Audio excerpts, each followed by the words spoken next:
D.O.C. is doing interviews lately. I wanted to know if you had any stories with D.O.C. or any interactions with him.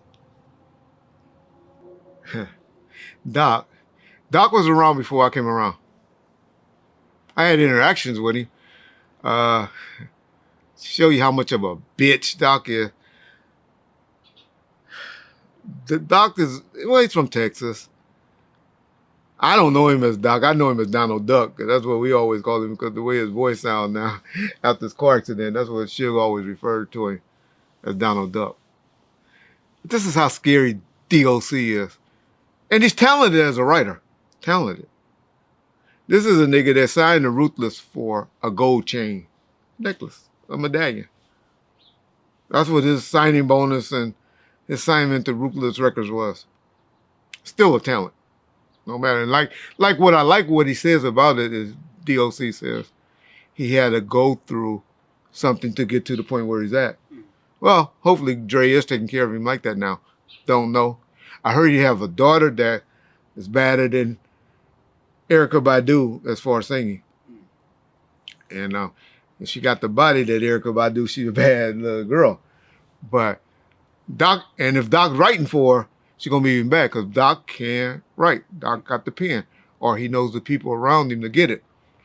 Because that's why we signed a lot of people that we had from L-Dog and all of them, that all the people that wrote most of the Chronic 2001 for Doc. I'll tell you the story I had with Doc. So that nigga had me fly all the way to Dallas, right? Because I was trying to get him to sign off because they had him, Dick Griffey, had got a judgment against Death Row for like $4 million or something like that. Saying that, they were part owners of Death Row. I tell y'all, everybody claim ownership with Death Row. You got a guy that don't really claim it, but we know they have some ownership or was an investor. Then we have Harry O, of course. Then we got Dick Griffey. We got Dre, Suge, and Doc. And so they got a judgment because Suge and didn't do what he's supposed to do in court or whatever. But it was only for $4 million when the company was worth like hundreds of millions still. And so, but Suge was in prison. So I called Doc and said, Doc, y'all got this lien on the building, and I'm trying to buy the building from Suge and Death Row. I was like, I want this lien to be released off the building. I fly into Dallas and, and I'll meet you at the gate. Reason why he doing that, because he, figuring I can't bring no gun and like somebody gonna do something to him. I'm trying to handle business, right? So I fly in with a check for, I think we was gonna do it for like $250,000. So I have a check for him, a cashier check for $250,000 for him. Well, I'm just flying in, telling him, Doc, I got to be back on the plane in like an hour and a half, 2 hours, flying right back there to L.A. So I come up there and meet with Doc behind the gate. And the whole time this nigga got a tape recorder on him, right? Trying to get me to threaten him.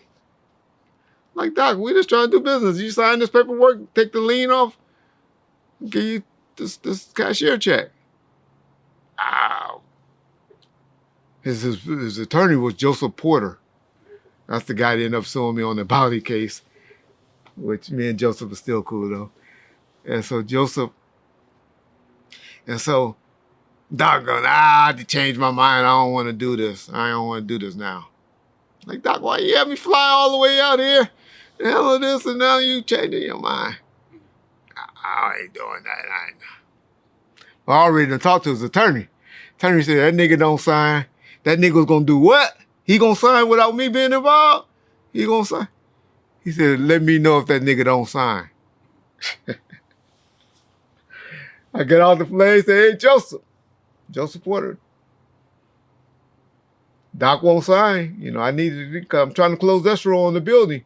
Trying to get, me and Suge got a deal going down. I'm buying the building from him. Well, you got my half, my 125? Yeah, I'll get a cashier check made out to you for 125. He said, well, I'll sign on his behalf. I took that motherfucking paperwork over to Joseph Porter, his attorney signed off, and got the lien release for 125. And so that was the only dealing that I ever had with Doc. That happened in like 98 or whatever. Never heard anything from Doc about it. I don't know what happened between him and Joseph Porter. And so, but then by then he probably was over there working back with Dre and doing all right. Knew he had to be in LA. And so he was probably like, fuck it. But yeah, Doc was cool. Doc was who Suge wanted. It wasn't Dre. Doc was going to be the one that Suge was bodyguarding and was taking and was making things happen for. Doc is the one that introduced and got Dre and Michelle and them comfortable with Suge. So to be honest, if it wasn't for no Doc, it wouldn't have been no Death Row. Yeah. It wouldn't have been no Suge Knight. It wouldn't have been no Snoop Dogg. So Doc is the one that really made that connection happen. I'm not saying they wouldn't have been famous or artists or successful somewhere else, because I do believe Dre would have hit home run somewhere else. I do believe, as we know, Doc never really did a major album after that. But we wouldn't have known Death Row as we know it today if it wasn't for the D.O.C. But yeah, that's what I know about Doc. Who were some of the artists that you signed that you were saying that helped kind of ghostwrite? That Texas connection. Like El Dorado. El Dog. He did most of the writing. Okay. Doc took the writing from them. So I had Bart, gave El Dog a publishing deal, and the right deal was going to go out there, and Jimmy and all of them. But Jimmy heard about it, and Jimmy just wrote a check. Oh, okay. Jimmy always took care of Suge and Dre. Yeah. But Suge Knight and Dr. Dre to ever say something bad about Jimmy Iovine, they'd be disingenuous. And the reason why Jimmy don't look out for Suge to this day is behind some bullshit that me and Suge did. When you bring family involved and showing up at people's houses unannounced and sending niggas like Magic and them to your house and filming people and your wife sitting in giving addresses to their house, I get it. I didn't get it then. I thought it was funny. I thought it was the way it been, but I get it now. Fuck you. Do you think the address thing in the DVD, that was the last straw? That we got past that hurdle. Okay. I was this with U.S. News. It was this reporter named Allison. She was a big writer for U.S. Newsweek. Okay. She the one that had Suge on the front cover of U.S. Newsweek and all of that, the Straight Outta Compton article and all of that. Allison Schwartz, wasn't sure, she was a black chick. I took her up to the prison. And she was doing, and this is when Dan Quayle and Bob Doyle and all of them was going after. And Suge said some stuff in the prison in that interview, in that article talking about them. Mm-hmm. Bob Doyle. Okay. Jimmy Iovine calling them gay and saying him and Dre was fucking and all of that shit. And Jimmy called me. He goes, Reggie, all I do for you, he said, I do all of this shit. I didn't do this because I had to do it for Death Row. I do this because I want to make you look good as an executive and make stuff happen for you. You couldn't call me and give me heads up that an article like this was going to come out. Oh. What you talking about, Jimmy? He said, you know that article from the lady from U.S. Newsweek? He said, Reggie, I'm so disappointed in you. I said, wait a minute, homie. Hold on. I don't work for you, homie. I work for Suge Knight. Suge Knight, my homeboy. I'm loyal to Suge. Bad decision. But that's Reggie. Y'all don't know Reggie, so that's why y'all talk all that bullshit about Reggie. But Reggie loyal to who he fuck with. I said, but I work for Suge. I don't know who the other motherfuckers, David Kenner and all of them sitting in this chair doing. But I don't get down like that.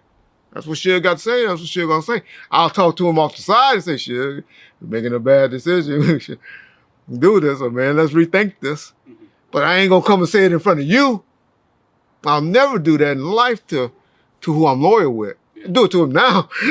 Now I play that card different because I know how it turned out. But back then, Suge wasn't doing me like that, and Suge wasn't that nigga towards Reggie. He was that nigga, always been that nigga, but not towards Reggie. Or I haven't. Sharitha always told me, he gonna get you too, Reggie. He gonna get you, but I used to always say, shit, he ain't gonna do that to me. I had too much. Yeah. I knew I had the publishing. Yeah. I knew I had the building. So I wish he would do it to me. Mm-hmm. But he eventually did it in his own way. Yeah. But that's and ever since then, I'll tell you, it was at a point. Suge probably, when he got out of prison, he probably seen Jimmy or met with Jimmy 3 times after that, 3, 4 times. He would still look out. We're still getting stuff done. But he'd be like, y'all deal with David Kenner. When he used to be, Reg, I got 9 inch nails, or this person in my office, or the Rough Riders, they were hot then, but I'll get you in at 4. And start being like, oh, Dean, tell Reggie to go see David. David will take care of it.